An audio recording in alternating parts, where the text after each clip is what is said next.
Nala and Damayanti.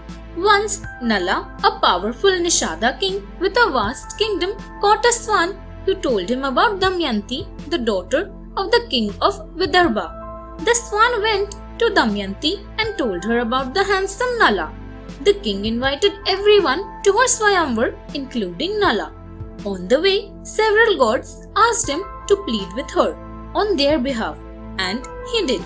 But she garlanded Nala at the ceremony. The jealous gods made Nala lose everything in gamble. Nala and Damayanti sent their children to her parents while they roamed forests. One day, feeling guilty, Nala went away. Damayanti returned to Vidarbha after much suffering. Nala had become ugly. He became Bahuka and served the king Rituparna of Ayodhya, who taught him proper gambling. Damayanti held a fake second Swayamvar, knowing Nala would come. Nala went with his master. Damayanti recognized him. He won back his kingdom and they lived happily.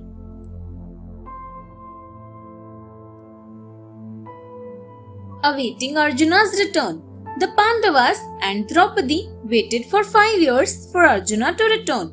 These years were spent visiting various pilgrim sites with sage Lomasa and Dhamya. They heard the stories about sages, kings, demons to build up their courage and patience. These were some of those stories. Agastya Rishi saw some of the spirits of his ancestors hanging upside down. They said if Agastya would marry and have children, then he and they would all be set free from life and death. The king of Vidarbha came for Agastya's blessings to have a child. The sage said that he would have a daughter who would marry Agastya.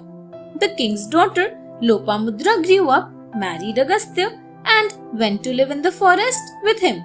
Lopamudra wanted a family, but they were too poor to look after children. She requested Agastya to earn enough wealth. Agastya began to look around for a way to earn some income.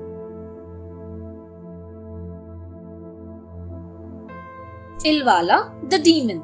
When he couldn't find any source of income, Agastya decided to get his wealth from the wicked demon Ilvala. Ilvala and his brother Vatapi hated Brahmanas and had a plan for killing them. Ilvala would invite a Brahmana for dinner. He would magically change Vatapi into a goat and serve its meat to the Brahmana. When dinner was over, Ilvala would ask Vatapi to come out, and Vatapi would come out of the Brahmana, ripping him apart. Agastya knew this, so he went along with the plan and was invited to dinner. He ate Vatapi the goat and digested him. When Ilvala called his brother, Agastya told him he had been digested and there was no way to bring him back. Ilvala's trick was over. He bowed before Agastya and gave him the wealth he needed for Lopamudra. She was blessed with a good and learned son. Rishyasringa. Rishyasringa was the pure and learned son of Vibhandaka who had an ashrama in a forest. Once there was a famine in the kingdom of Anga nearby. King Romapada was advised to bring Rishyasringa to the city. His purity would cause rains to come to the area where he lived. The king sent beautiful girls to lure Rishyasringa to the city. The learned Rishyasringa came, and as was predicted, rain poured over the land. The king was so happy that he gave his daughter Shanta in marriage to Rishyasringa. When he learned that Vibhandaka was coming, looking for his son to the city, he welcomed him with gifts of cattle and wealth and servants. Vibhandaka saw his son and his son's beautiful wife. His anger vanished, and he blessed the couple, asking Rishyasringa to return to the forest after a son was born, and he had completed the king's task. Thanks for watching.